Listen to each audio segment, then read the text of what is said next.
ഇന്ന് July 3 international plastic bag free day.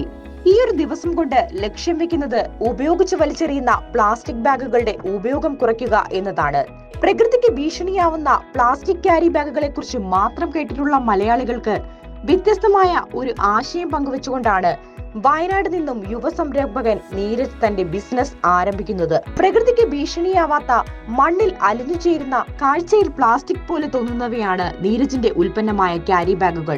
Bio plastic carry ബാഗുകളാണ് വയനാട് നടവയൽ സ്വദേശിയായ നീരജ് ഡേവിസ് ഉൽപ്പാദിപ്പിക്കുന്നത്. ചോളത്തിൽ നിന്നാണ് നീരജ് ഈ ബയോ പ്ലാസ്റ്റിക് ക്യാരി ബാഗുകൾ ഉൽപ്പാദിപ്പിക്കുന്നത് എന്നതും കേൾക്കുമ്പോൾ അതിശയം തോന്നുന്ന ഒരു വസ്തുതയാണ്. പഠിക്കുമ്പോൾ മുതൽ തന്നെ എന്തെങ്കിലും ഒരു സ്റ്റാർട്ടപ്പ് തുടങ്ങണമെന്നതായിരുന്നു നീരജിന്റെ ആഗ്രഹം. പഠിത്തം കഴിഞ്ഞ ഉടനെ തന്നെ നീരജ് ബിസിനസ്സിലേക്ക് കടക്കുകയും ചെയ്തു. എന്തു തുടങ്ങും എന്ന ആലോചനയായിരുന്നു ആദ്യമൊക്കെ. 3 വർഷം മുൻപ് നീരജ് ഈ ബിസിനസ് തുടങ്ങുമ്പോൾ പ്ലാസ്റ്റിക് നിരോധനം കർശനമാവുന്ന സമയമായിരുന്നു. പ്ലാസ്റ്റിക്കിന് പകരം എന്ത് എന്നതിൽ ഒരു കൺഫ്യൂഷൻ ആളുകൾക്കുണ്ടായിരുന്നു. തുണിയും പേപ്പറും മാത്രമാണ് ഇതിന് പകരമായി ഉണ്ടായിരുന്നത്. ഇത് രണ്ടും പ്ലാസ്റ്റിക്കിന് പകരമാവില്ലായിരുന്നു. അങ്ങനെ നീരജ് നടത്തിയ ഗവേഷണമാണ് ബയോ പ്ലാസ്റ്റിക്കിൽ എത്തുന്നത്. ചോളം എന്ന് പറയുന്നുണ്ടെങ്കിലും സ്റ്റാർച്ചിൽ നിന്നാണ് ഇത് ഉൽപ്പാദിപ്പിക്കുന്നത്.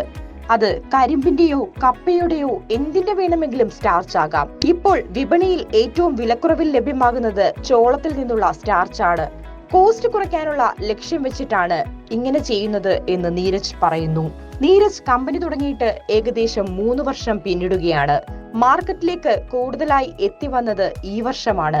ഇൻവെസ്റ്റ് ചെയ്ത തുക തിരിച്ചു കിട്ടി തുടങ്ങിയിട്ടില്ലെങ്കിലും കമ്പനി ലാഭത്തിലായി തുടങ്ങിയത് ഇപ്പോഴാണ് എന്ന് നീരജ് പറയുന്നു.